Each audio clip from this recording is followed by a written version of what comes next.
ခက်ခက်မာရဲ့ဘွားကတော့အရှင်လက်လက်မြေမြုပ်ခံနေရတယ်လို့ပဲဗျာဒီဟာဦးနဲ့ကျဲစင်မာလေကိုဝန်ကရှိတစ်ဖက်မှာလည်းအသားဖြစ်သူကမိမခိုးပြေးနော်ဟုတ်ကိုဟုတ်နေပြီခက်ခက်မာတော့ငိုကြွေးပြီးတော့အခုလက်ရှိအခြေအနေတွေကိုဒေချာစဉ်းစားရင်သူ့လှဲတော့ကဒီဟာဦးကိုဒီဟာဦးရဲ့အမေစီကနေမိခင်ရဲ့ရင်ဝင်ထဲကနေအသက်ငယ်ငယ်လေးပဲရှိသေးတယ်အသိန်းခေါ်ထုတ်သွားလို့ခုလိုမျိုးသူသားကလည်းသူသားလည်းသူ့ကိုအဲ့လိုလုပ်တာသူများဝိုးလည်နေသလားဆိုပြီးတော့ခက်ခက်မှာကတော့စဉ်းစားရင်းနဲ့မြည်နော်အလုံးလိုက်ချနေတာကိုတွေ့ရပါတယ်တစ်ဖက်မှာလည်းသူတို့မိသားစုလေးပြန်လဲအစဉ်ပြေတော့မဲ့အချိန်ကြမှာကျဲစင်မှာလည်းကိုဝန်ကရှိအဲ့ဒီကိုဝန်ကလည်းကျဲစင်ကပတ်စံလိုချင်လို့နော်ဝင်စင်ပြီးတော့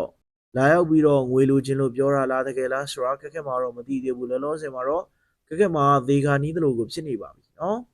ဘလောက်တိဝမ်းနဲ့ချီခွေးဖို့ကောင်းလိုက်တယ်ဗျာသားဖြစ်သူကလည်းမိမခိုးပြီးယောက်ျားဖြစ်သူမှလည်းမရင်ငယ်နဲ့ကိုဝင်ရှိဆိုတော့ခက်ခက်မှာရေဘဝကအရှင်လက်လက်သေနေရတယ်လို့ပါပဲနော်ခက်ခက်မှာနဲ့ဒီဟာဦးရဲ့အနေထားကတော့အစဉ်ပြေခါနီးမှာကျဲစင်မကိုဝန်ရှိလို့ပြန်လဲပွဲစုသွားခဲ့တာဖြစ်ပြီးတော့အခုချိန်မှာသူတို့နှစ်ယောက်ကကွာရှင်းရမယ့်အနေထားတော့ရောက်ရှိလို့သွားခဲ့ပြီးလေဖြစ်ပါတယ်ဒီဟာဦးကတော့ခက်ခက်မှာကိုအနုညွတ်တောင်းပန်နေပေမဲ့ဒီဟာဦးကအခုမှကိုတို့ကမိသားစုစုံစုံလင်းလင်းနဲ့နေထိုင်ရမှာလေဆိုပြီးတော့ခက်ခက်မှာကိုအနုညွတ်တွေတောင်းပန်ပေမဲ့ခက်ခက်မှာကတော့မိသားစုစုံစုံလင်းလင်းနေခြင်းရဲ့နေရဲ့မရင်ငယ်စီသွားလေတဲ့နော်ကျဲစင်စီသွားလေတဲ့သူ့မှာကိုဝင်ရှိပြီလေဆိုပြီးတော့အတော်လေးကိုလုံးဝကိုခွင့်မလွတ်နိုင်ပဲနေခက်ခက်မှာတော့ပောက်ကွဲနေပြီလေဖြစ်ပါတယ်ဟုတ်လေဟုတ်ပါတယ်ခက်ခက်မှာယောက်ျားရဲ့ဒဏ်ကိုလည်းခံစားရယောက်ျားရဲ့ဒဏ်ဒီတက်ကကျတော့ကလေးရဲ့ဒဏ်အမျိုးမျိုးနော်ကလေးကလည်းအခုမိမရသွားပြီနော်သူဖေချီအတိုင်းလိုက်နေပြီ